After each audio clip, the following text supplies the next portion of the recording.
yourself when what mortals are up against is one thing simply: thoughts. If you're not physically wounded, then all that afflicts you is thoughts. This is simple to say and easy to hear, but once back in the land of thoughts, impossible to remember. Those who believe the mind fragile err, for as long as a man is filled with thoughts, the strength of the mind rivals that of the largest muscle.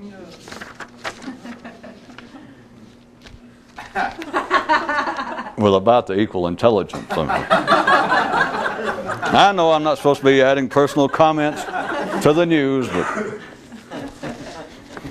but I was just thinking they're so close together. How could you tell the difference, between a bicep and your mind? And you say, on the basis of density? Huh? Oh, intelligence. Oh, well, all right.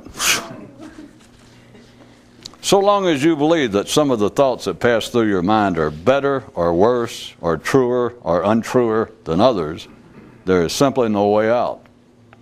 You will forever remain captive, immersed, magnetically held by your thoughts. And sad thing is, they're not even yours to begin with.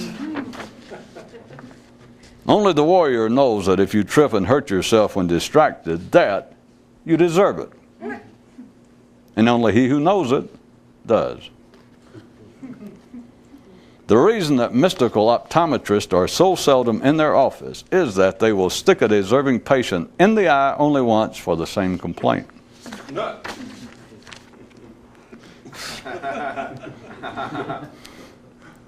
Above the subatomic level, the best example of the cohesiveness of matter is that of the mind and thoughts. A state wherein this is not so is unnatural and the haunt of the few.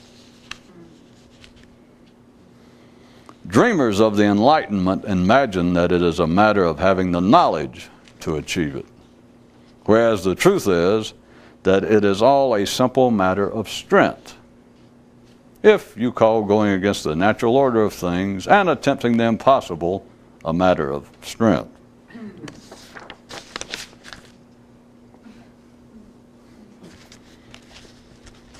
I wonder if that's why they're so close together, so that they can make little group photos.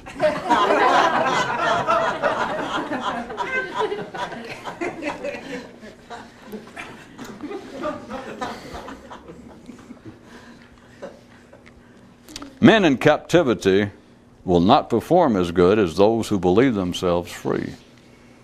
And if everyone in captivity is not aware of it, then no one is. Even the ordinary who periodically proclaim that they feel they're in prison always look in the irrelevant direction when they say it. Gravity holds men physically to earth. Thoughts do him mentally. To want to be more conscious than everyone else is a young man's game. To achieve it, an older one's. So much so, in fact, that most of the young ones soon give it up. As harmless as may seem, talking to yourself reinforces the feeling that your thoughts arise from you. Impotent tyrants need not be propped up to survive. They naturally rule. As long as slaves keep looking and pointing at areas away from the fields, they are securely captive. The ultimate trick in discovering the secret is to know where to look. Knowledge not available in any book or weekend seminar. One guy's tighter wrap-up of a recent hardball game, quoting, "The way I see it is that not only should you not listen to anyone, but especially so your own thoughts. Okay, out of these sweaty clothes and into the showers." End quote. Eden and the plantation. It is only after man leaves the silent garden of the old nonverbal brain and enters the noisy, thoughtful one of the higher areas that he becomes aware of his captivity. Thoughts are partisan, always either in support of or in opposition to whatever it is they're thinking about. This keeps the routine mental world properly running, but does nothing for a man's struggle for understanding. As regards the great hidden secret, it's not all that secret. Even the mountains, the trees, the stars, and the birds are constantly yelling out about it. It's just that you can't hear them as long as you're thinking about it. And of your rights, I don't care how you keep repackaging it. I hear quite well what you're saying, and I say that what you're talking about is no less than a man attempting to hold his breath forever. And why do you so persist when you know damn well that it cannot be done? Sincerely.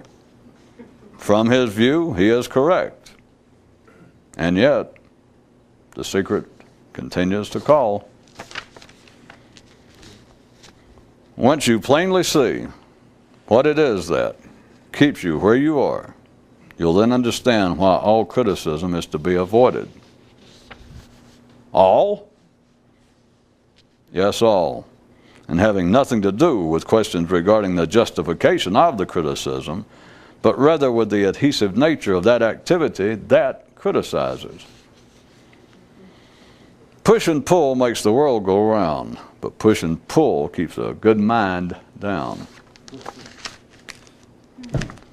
Here's the way it went. Here's the way it went. As soon as thoughts realized how uncontrollable, self-serving, and circular they are, they concocted the ideas of gods, demons, destiny, and fate to cover it up. Either that, or it happened when men realized it about their thoughts. Which, in either possibility, is a pretty sorry state of affairs. Well, that is, if you ever happen to become aware of it. Otherwise, no problem. On the positive side of man's captivity is the fact that his slave master seems to be deaf, dumb, and blind, and totally impartial toward him. Man is born twice. He has a physical birth and a mental one as well. Thoughts, same as food, raise and nourish him, and same as food, they can distress and discomfort him, and along with the body, attend his death. Thoughts are, all in all, a lifetime nurse and mother, never receiving adequate recognition. There is a footnote to this. Thoughts accomplish all that was noted, but only if you're satisfied to live your life as a mechanical toy, which obviously most are. Men can dislike each other on sight, or only after becoming aware of one another's thinking. Either one is equally valid or not so, and both irrelevant to demagnetized consciousness. Through religion, the psychiatric and occult arts, men attempt to heal, or remodel at least, their thoughts. And the reason it never works is quite simple. Thoughts cannot be repaired. It is against their nature and physical structure. What men are in truth unknowingly about is something else entirely, and something so at odds and foreign to thought as to be generally incomprehensible to it.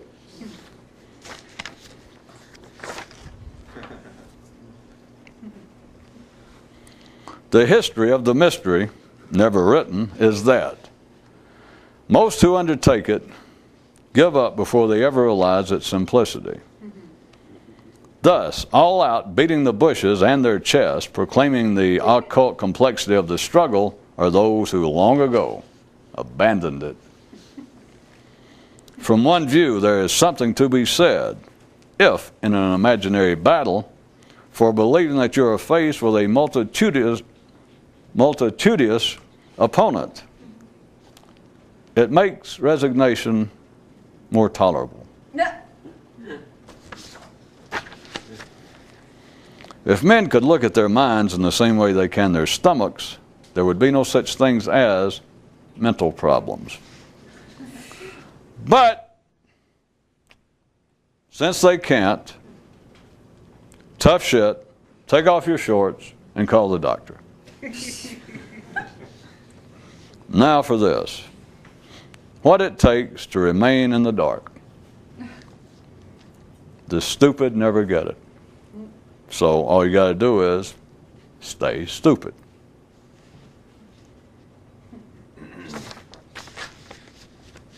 I did not misread that. Only when you personally see thoughts for what they are can you lose all interest and dependence on them. Not a weekend or decade undertaking. Avura writes, I hear you use the term mental indifference and suspect that you mean more than you're literally saying. Am I correct? Sincerely. And a really good viewer knows that I always mean more than I say. The feeling men periodically have of not liking themselves comes from their being too close to themselves mentally. Forget familiarity breeding contempt. Proximity breeds blindness. When a visitor to earth learned that one of man's best loved inspirational hymns was one entitled, I'm too close now to ever turn back, he mused. Nice try, but knowing them, they got the point of the song backwards. To say that the struggle for enlightenment is to have consciousness that is not dependent on thought strikes most minds as foolishness, and thus is seldom so described. There is no such thing as sequentially coherent memory, or else man could not tolerate his thinking. A simple comprehensive survey of his thinking would drive him mad. Which opens the door to a new definition of enlightenment. The ability to rationally absorb the insane. There was one mystical school that went by the name of, Conductor, stop that train. The very best that the mind can do is to look metaphorically. But even then, it can never see beyond the boundaries of its own sight. Thoughts have not only taken man to his singular heights, but also caused him to absolutely believe that they are capable of that of which they are not. A reasonable price, some might say, but not the few. The subject of behavior is moot to a thermostat. Only the awakened know the correct temperature. Everyone knows, yet no one knows that a machine can never know itself. Without consciousness glued to thought, there is nothing humorous. Thus, those who know must fake being funny. It is the boxcars hooked together that are silly, not the space between them.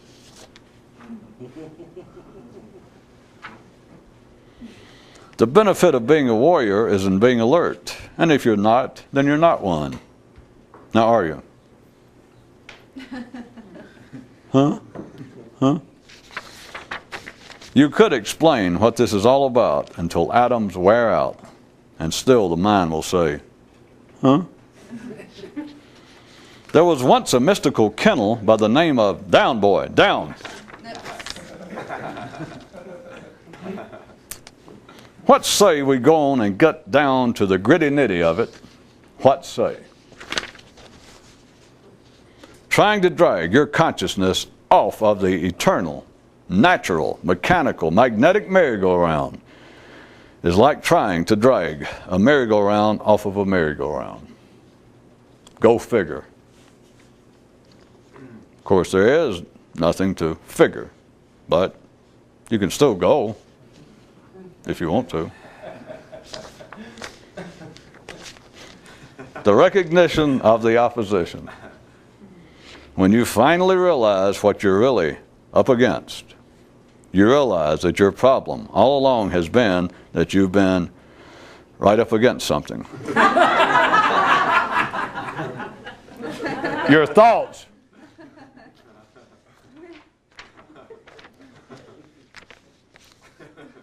Talk and the question of direction.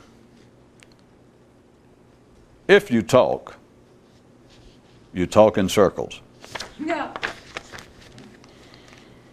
Some things in this universe are intended to run automatically and some are not. But still, everything in this universe runs automatically. A few get it, most never do. Corollary, you cannot partially disembark a merry-go-round. A voice in the dark said, "I just love it when you talk dirty to me." And the man replied to his thoughts, "I wasn't talking dirty to you." And they said, "Yeah, but you were trying to resist me," which is the same thing. And the man rolled over and tried to wake up. Mental indifference is a powerful energy, so much so that men can scarcely bear it. And lastly, might I suggest that if all of the mystics of history had a common, unstated motto, it would be, no comment.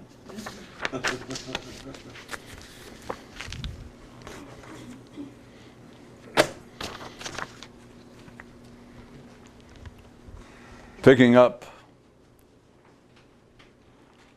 less or more where we were last time.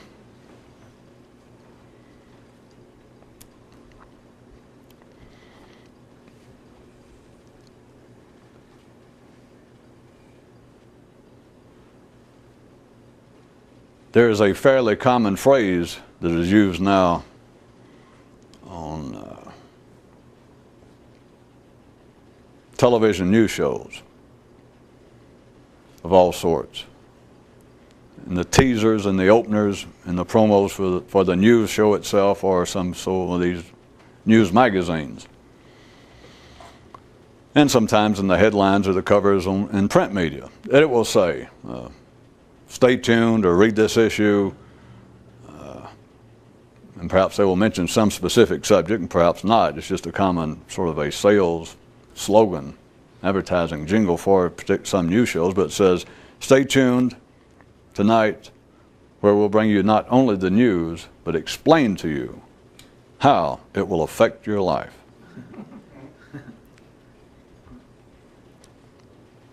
For those of you who might be semi-virgins to this program, we're not making fun of the news. The only reason I bring up any of this, besides for some other point that is not literal, is if for nothing else, is to ask yourself what dynamics that men do not normally recognize are at work in life that make such things viable, that make such things a continuing part of his life. That being, I assume you didn't get the point yet, so I'll have to do that real quick when I brought that up, being this. Stay tuned for this important story on whatever it is, cancer research or a change in the prime rate of interest, a new prime minister in Slovenia. They say, but stay tuned for this because we bring you not only the news, not only this important story, not just the raw facts, not just the news, but we will explain to you how it will affect your life. Well, what kind of importance is something if somebody got to explain to you how it's going to affect your life? I repeat for you newcomers that we're not attacking the news because religion has been doing the same thing long before we had anchor men with coats and ties. It was back when you had anchor people who were actually fishermen.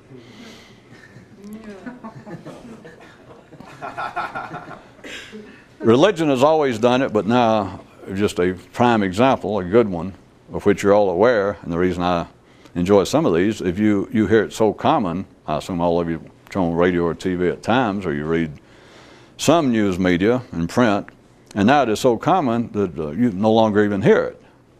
But it is used as a continuing promo, and it seems contemporary, and it would appear to be something new since the whole idea of the news being commonly available to the masses on an instant basis, that is, in some of your lifetime, or at least your grandparents' lifetime, that kind of news coverage.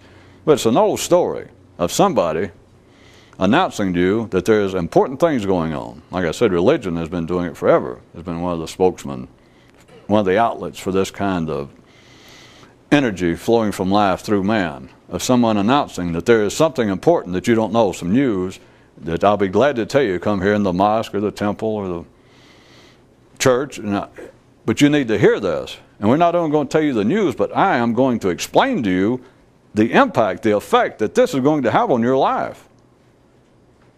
And people's always been hearing that from life. And people will, according to how they're wired up and where the source seems to be their religion or whether it's the right temperature that day. But at any rate, people have, without exception, been flocking, been showing up for those announcements. And people continue now, if not to specifically go turn on the news. They might if they hear the story that there's some major breakthrough in the treatment of alcoholism. Maybe some woman, got a sot for a husband and thinks, well, maybe I better watch this.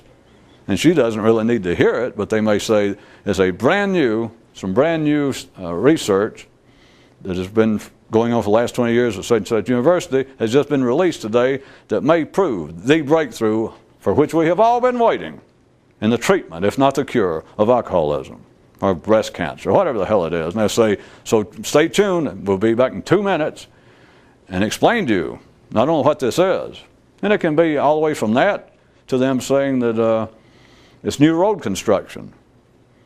And we'll be up in our helicopter, the newscopter, and we'll be not only showing you the new construction, where it's going to be, but we will explain to you how this upcoming road construction will affect your life. All right, all the way from that to God's got it in for you, everything. You are simply, if you notice, man's mind is constructed in such a way, the collective network of human consciousness is constructed in such a way that there's always someone, there's always a voice pointing out something here's something that you probably didn't know. Hark. And people are given to hearken. Hearkening, I should say. And people go, yes. And they also say, not only are we presenting, or not only will reveal to you this new raw data, or the facts. We'll not only bring you the news about this important new research or this new government program, but we will explain to you the effect it will have on your life. You will probably never be the same, all that kind of stuff. Be sure, stay tuned. You certainly don't want to miss it. I ask you again, what kind of importance, to use their modifier, this important story, but what kind of importance is something if some person, and I don't care how qualified or unqualified, but that some person looks you dead in the eye, or looks humanity dead in the eye, that is, humans looking each other dead in the eye, and they say, I've not only got something to tell you, some news, but I will explain to you the effect it's going to have on your life. Of what importance is something if someone's got to explain to you the effect it's going to have on your life? Now, if that is not clear enough, having very little immediate recourse than to delve into that which I'm sure will produce some guffaws, because it appears to be ironic at least, but that's not the intent of it. If something was really of importance, for instance, if a newscaster walked outside or somebody said, did you know there's something very large up in the sky and I've been noticing it for the last 30 minutes? And the newscaster walked outside, and for some reason nobody else, well, at any rate, he walks outside and notices. And he has the wherewithal to recognize that, by God, is a meteor. And even as I stand here, having fairly good sight, it is increasing at an alarming rate in its visual size. In other words, the man, either that or he looks up and he goes, wait a minute, I've seen pictures, that's an atomic bomb. And it's coming down very swiftly. And he runs back in there and he breaks in the news and he gets on the air and he grabs a mic and he says, listen, I got some really important news for you. I think even humans in general, would admit that that might be, at the very least, somewhat superficial, somewhat unnecessary for him to say, wait a minute, I got some real news, Plus, you know me as always. It's not only news. I got to talk fast. It's not only news, but as you know how we do here on Channel 4, I'm not only going to give you the story, but I will tell you how it's going to affect your life. You do understand that if a bomb is within minutes of hitting, or a meteor, there's no need to explain. The point being, if a story actually has an effect, and now we're talking about an absolutely inescapable real effect as opposed to those that are open to some further question. It would have to be a real effect for me to make this distinction for the sake of our discussion. What do you call a discussion when it's a monologue? Mind your own business. Could be a discussion.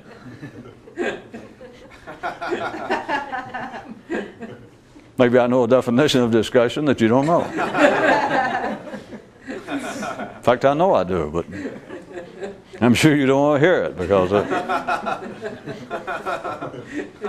people who think that what normally goes on here is sometimes spooky, you don't hear the other one. All right. If it is a story that actually is going to affect your life, and by the distinction I'm drawing right now, it would have to be something that would affect your chances of survival. It would have to be at the biological level as opposed to the psychological. No one has to explain that. If a newscaster comes on and let's say that you live in some small area and you live off of potatoes, 9% of your diet, you and everybody else potatoes, and they say, it has just been announced that this year's potato crop amounts to 0. We have nothing at all to eat. Stay tuned and I will explain to you the effect this is going to have on your life. Nobody. You don't need to hear it. That 9% of your food stuff, your daily calories, day in and day out, comes from potatoes. And they suddenly announce there are no potatoes. There are no potatoes. We don't even have promise of potatoes. We're out of potatoes.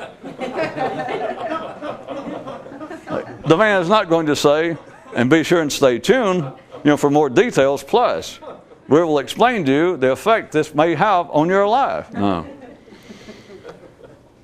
Why is this? Why does this dynamic? When I assume you get the point now, that it is, to say the least, unnecessary. Because if indeed this news story, this information that they're going to provide, if it indeed will have just go along for the word for a few minutes, a real effect, if it's going to have an inescapable, discernible, survival tinge, I don't mean it has to be threatening, impending death, but that it actually touches on the matters of survival, such as food. No one would have any interest, it would not even strike the newscaster to say, etc., stay tuned and we'll explain the effect it will have. It's not even open to discussion. That would be the absolute, there would be no better example of the superfluous. But if it is not directly, vis-a-vis my description, my example of the famine, the impending famine, if it is not directly survival-based, if it does not touch on matters having to do with the physical survival of you, of man, then all of the news must be explained as to why it should be of even any imagined significance. That's why no one notices, do you understand, that it turns on itself.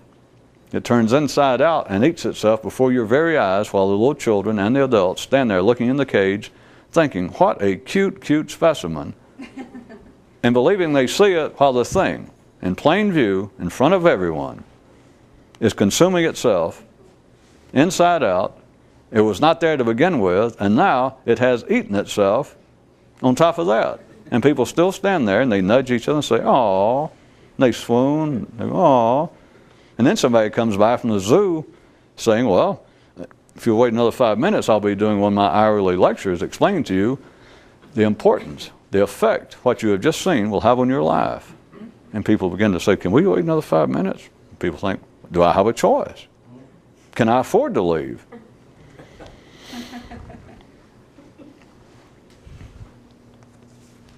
Two of the news items.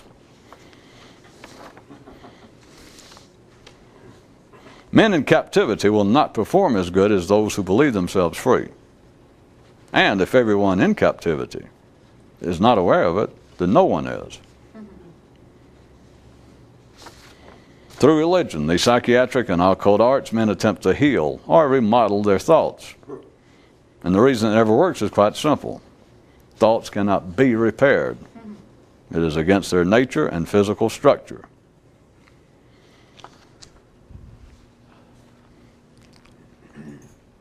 Every piece of information apparently passed from one man to another is on the basis, other than the actual technology of survival. That is, one man telling another man, listen, those potato seeds you got? The other guy goes, yeah. He goes, they work best if you stick them in the ground rather than just keep them in your pocket or lay them on the kitchen table. Other than that kind of information, all other information is on the basis, although it's never described as such, it's on the basis of the information being assumed. It's proclaimed, it's thought to be by the one offering the information or the advice, and for those who actively pursue it or accept it, it is assumed by them to be for the purposes of, in some way, repairing thought. And it is called everything that about covers it in the news item, from religion to the psychiatric and mystical arts, the occult arts. Everything from astrology to psychiatry, to religion, to marriage counseling, to just good old common sense advice from one person to another. The only advice ever offered, remember now we're above the survival level. We're not talking about one man saying, by the way, when you get cut bad like that, it's real good, I found, is to take something and try and stop the bleeding. Other than that sort of thing, everything else, all advice, all new information, the news itself is on the basis given and the acceptance of the assumption, the hope that it will in some way repair thinking. It is, from a quite non-prejudicial way, it is easy enough for anyone who can withhold any judgment for any length of time to see that nothing in the world of man above the bio survival limit, nothing actually works. Religion, that is, nothing succeeds by its own stated goals.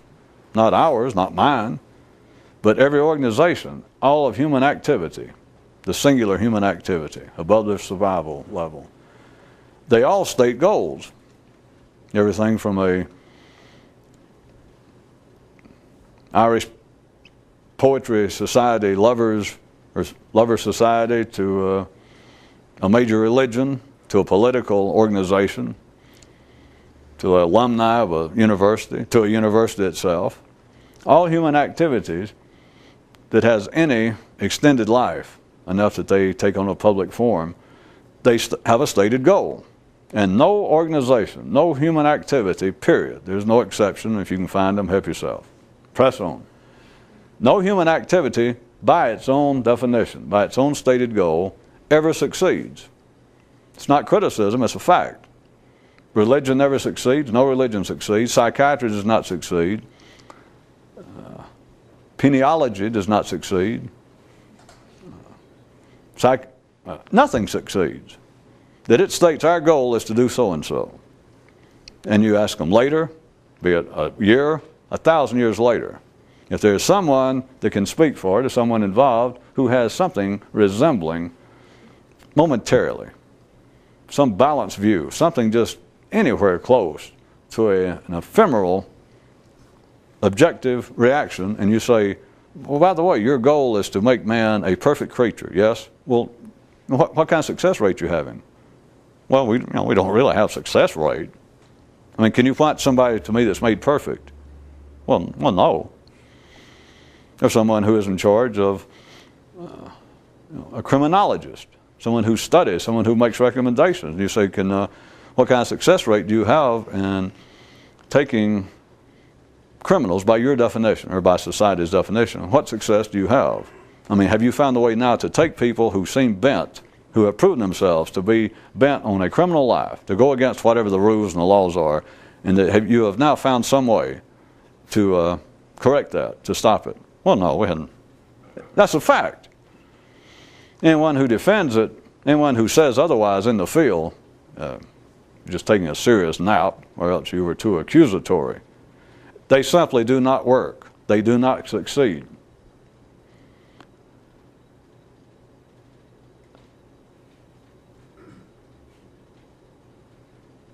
Would you like to? The reason that they never succeed is simply not stupidity, not lack of education, not lack of experience. What else am I leaving out to be the normal reactions?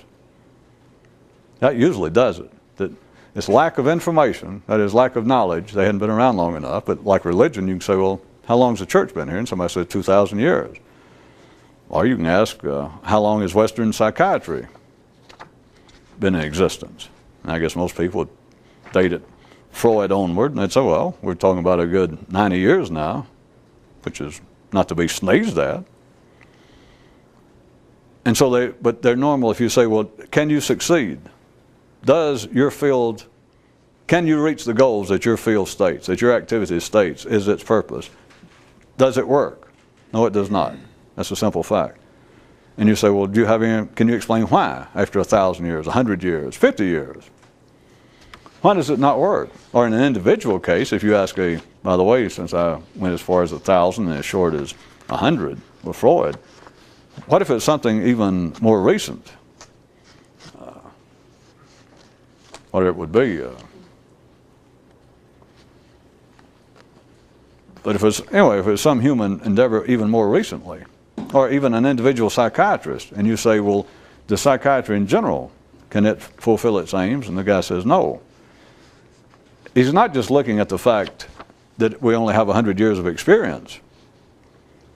This is really pushing it, but if he was intelligent at all, if he had any objective insight, you could ask him, or else it would strike him, well, even 100 years, me believing 100 years is not sufficient time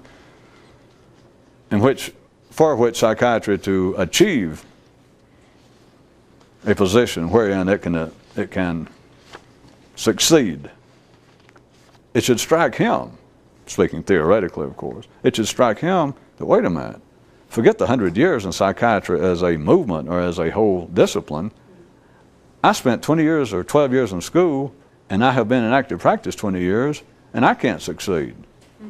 His feeling, again, just speaking between you and I from a different view, if a man had any intelligence, forget his IQ and forget his education, it should strike him, screw the fact that psychiatry has only had 100 years. What if it had 5,000 years?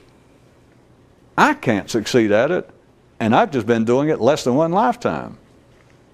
That if a man had any sort of intelligence, again, speaking very theoretically, it should strike him and him close up his office and walk off. The point being, as obscure as it may have gotten, is the excuse normally, or the explanation normally is that the activity is not of sufficient age. And like I said, you can always scoff at because the church would be faced with 2,000 years. Philosophy would be faced with at least 5,000 years. And so you can laugh and say, well, and ask a philosopher. And he goes, well, we've only been doing this. Give us a break. And you go, wait a minute. There's written records, some of the oldest written records. The man was obviously a philosopher. You go, yeah. That's 5,000 years ago. How long do you people want? Well, it is not just the time. But they would normally, that is the normal explanation as to why a field cannot succeed. Lack of knowledge. And they can expand that or flip it over to lack of experience. So we just haven't been here long enough. That is not why it does not work. That is not why human activities cannot achieve their own aims, because their aims are always misstated. or put more directly, their aim is never correctly stated.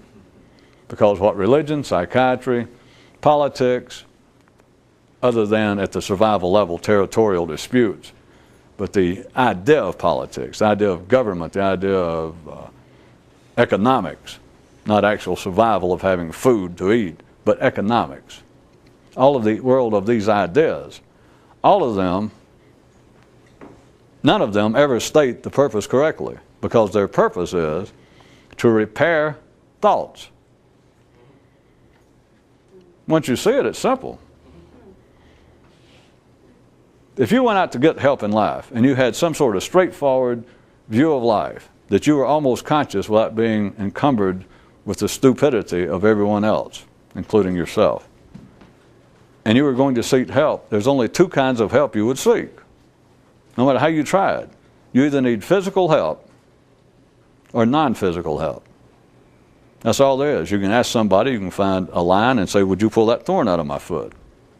Or however the story goes. Or ask someone, would you repair my tractor so I can plant some potatoes now that I know the seeds go in the ground?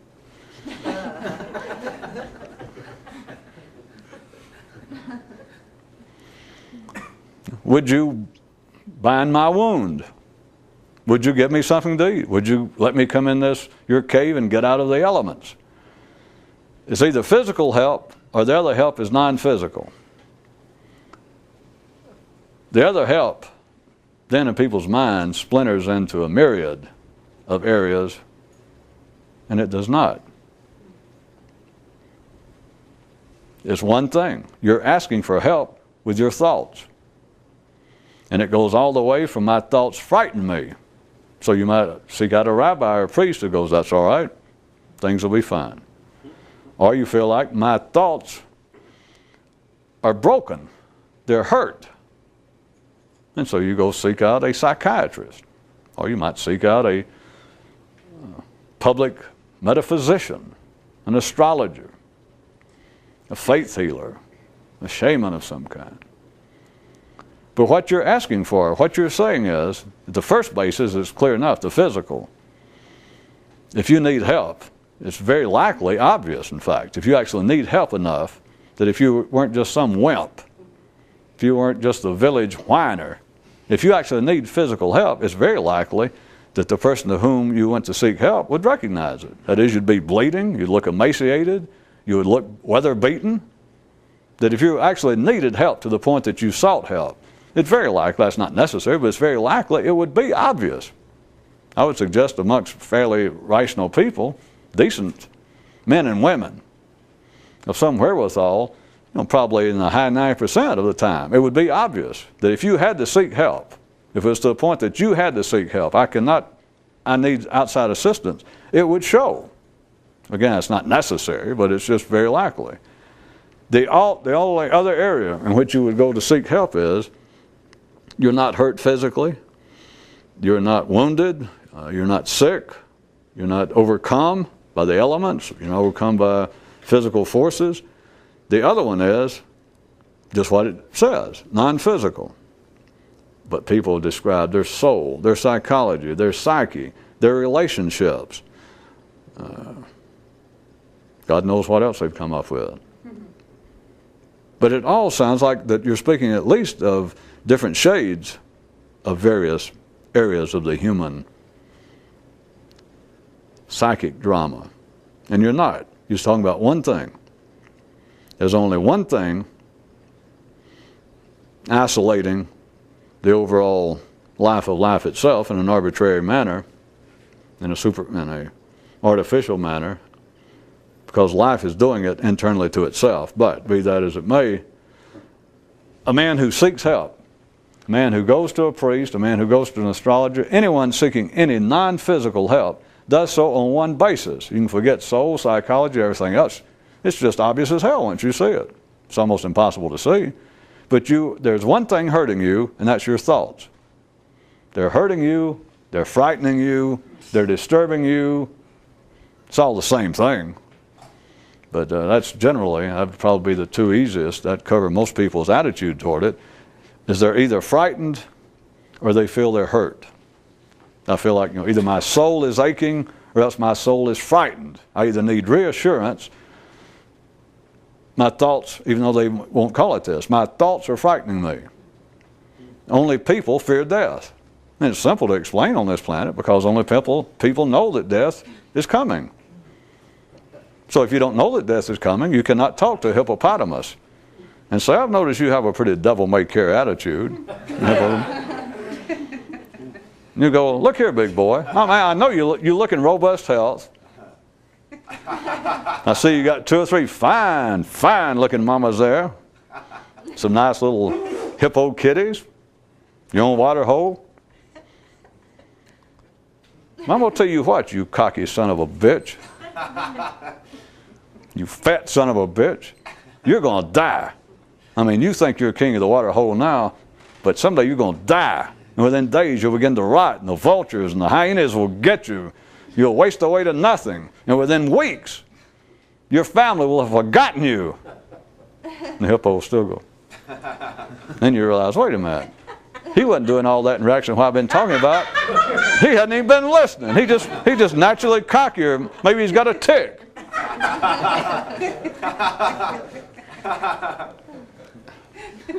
I know it seems obvious, and I've done it before, but you do aware that I'm not bringing this up for the matter of hippos. People take death. They do not take death seriously as much as they take the fear of death seriously. And so they can say, well, the fear of death, and they can give you all sorts of explanation. You go, why are you so frightened with death? And you know that you're just asking for it. I mean, they can begin to go off into all sorts of pseudo-metaphysical rehashes of religion and all sorts of things, or they can just say, well, I don't know, the knowledge of death is upon me so much, and they will normally, they will, at exception, have something outside themselves. They'll say, my mother died such a hideous death from throat cancer, or my father wasted away from lung cancer, let's say. Something. They'll go, and it had such an impact on me, it is like a fear of death, it has darkened. It's like a shadow on my soul. And I know it's unreasonable, I shouldn't worry that much about it, but I cannot shake it. It's just, what are they talking about? Now it sounds like that's always the case. You know how the mind does, because it cannot look at itself. Of course, the truth is it can't look at itself objectively, but you could talk like that forever and people won't argue with it. It can't look at itself. I just throw in objectively because it gives most people a way out, and then go, objectively. And so they don't worry with it. The mind can't look at itself. You tell people that, they go, well, you're crazy. It sure can. So, to save them a useless wear and tear on their little brain, I say such things as the mind cannot look at itself objectively. Because it sounds like, well, wait a minute, that's open to some discussion. That modifier helps, see? Modifier is like a trap door on an ironclad suit of union wear. See, people think trap doors are put on union suits to make the process of elimination easier for those so confined. But mentally, man also has a union suit. And the trapdoor in this case, not simple for the sake of physical defecation, but for the sake of his mind being able to go, come on, now wait a minute. That's what modifiers are for, so that you don't poke a man directly in the eye unless he came and asked for it. See, it takes a real mystical, myopic person to actually show up at a transcendentalist optometrist office, if they can catch him in there. And the complaint, but again, I point out for those of you that's trying to save you some time, the reason that they're so seldom in the office is because they're only going to treat you once. They're only going to react to it once. But if someone stumbles in the office and this non-standard optometrist, since he specializes in sight, he recognizes this is not a true, serious patient. They simply want to talk about it. And see, with them, you don't really punch them in the eye. You say, open up, and they go, and then you go, And then you go, do you feel better? And they go, yeah, that helped a lot. See, that's what modifiers are. Did anybody follow that? Huh? If I said the mind cannot look at itself, that's a poke in the eye. And people they'll stagger out metaphorically and go, oh, that's crazy. Because their mind can say, well, right now, I'm looking at my mind thinking that, so I can obviously look at my mind. So you say, the mind cannot look at itself objectively. And then people go, So therefore, instead of sticking them in the eye, you go, You go, huh? They go, well, I'll think about it. Yeah. They'll get up and leave. They won't pay their bill, but they'll get up and leave. They'll promise you a check in the mail. All of this speaking allegorically, of course, maybe. People say that they fear death, that the fear of death is on them. To that, or people say that they have, that their mind is driving them crazy because they're involved with some kind of idée fixe, that they keep, that their heart has been broken, that they cannot get over not only their wife leaving them, or husband, but when they got to the door and they turned around and said, by the way, for the last 20 years, I have hated your guts, and worse than that, I thought you were a laughing stock, but I wanted to get the kids raised. I have hated your guts for 20 years. Bye. And he or she smiles and closes the door, and the person says, I know I should get over it, but there's not an hour goes by that does not stay on me. So in the first case, someone might go seek out a priest. Some in the religious field, that the fear of death was on me. That's not what they're talking about. Their complaint is with thoughts. And the second example, I don't have any time to wake up anymore, but the second example would seem like a prime case for a psychiatrist, for a counselor of some kind, for a marriage counselor, for a psychologist, for somebody to talk to this person, that let's work this out. Work what out? They're not even working on the right problem, because everyone looks out and goes, well, the problem is what my wife said. I know they'll get a little bit better theoretically. Sometimes they go, well, it's not just what happened to the person in life, it's their reaction to it. Now what we've got to do is take somebody that says they're still replaying a conversation that happened 20 years ago, and that's to the point that they find it disruptive to their life, that's detrimental to their everyday existence. This kind of thing takes time. We're going to have to talk it out. There's no telling what sorts of memories they've repressed, and you know how it goes.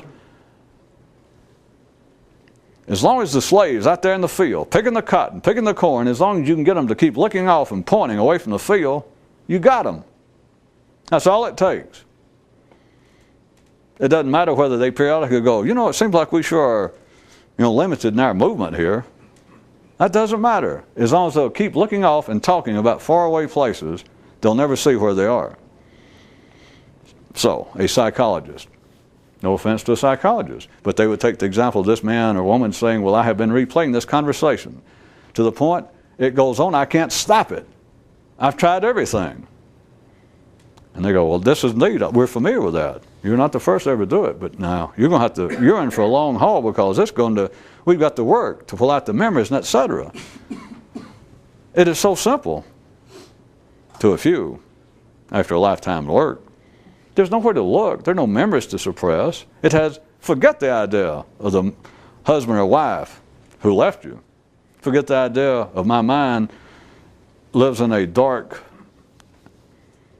shadowy place due to my concern, my continuing concern over death. All of it is one complaint. There's only one complaint.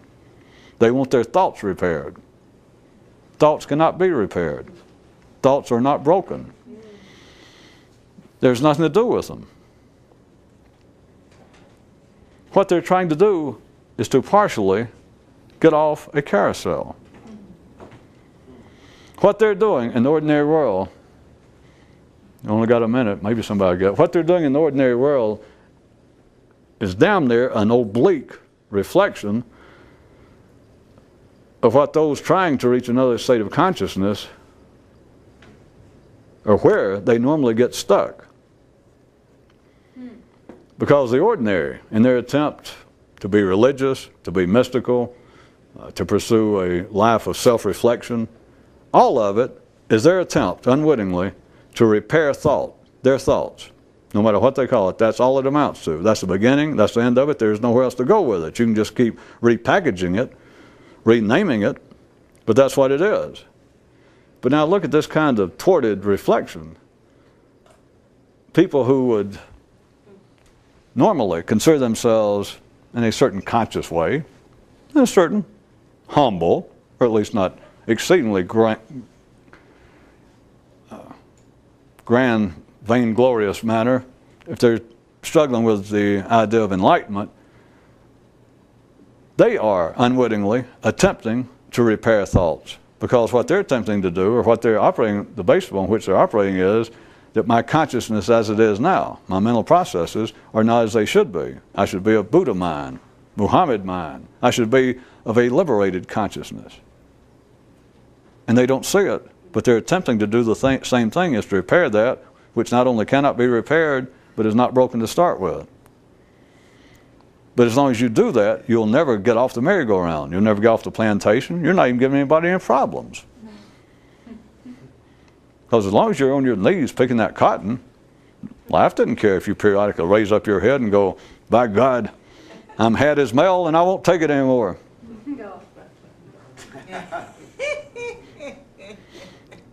But I did give you the positive side of man's captivity. There is one positive aspect to it, at least, that apparently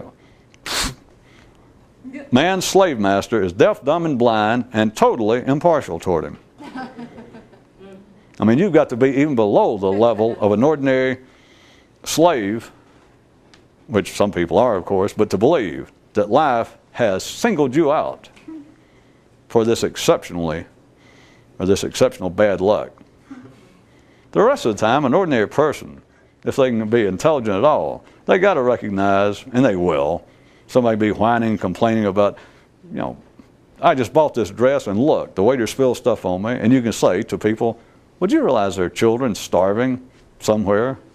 And a person will go, oh, you're right, I shouldn't be doing this, never mind. At least until you get out of sight and leave them alone. The point is, ordinary people know that life has not singled them out. That's the positive side.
By the way, this is starting tonight, we're having to change the format of the show. I am. The whole approach, because over the weekend, I went into a deep analytic session with a local psychologist. And thanks to her splendid help, she was able to drag out of me certain repressed memories that showed that years ago I had been brainwashed by some cult. And it just finally came to my attention. So I'm going to have to, now that I have wised up, I'm going to have to take a completely different course with this. Either that or sit back on the memories again. But it's too late since I'd already written the news for the night. So one man who for most of his life had been engaged in the search for the secret said that it was a mite easier back when he believed that there was always something else left to know rather than now, when he realized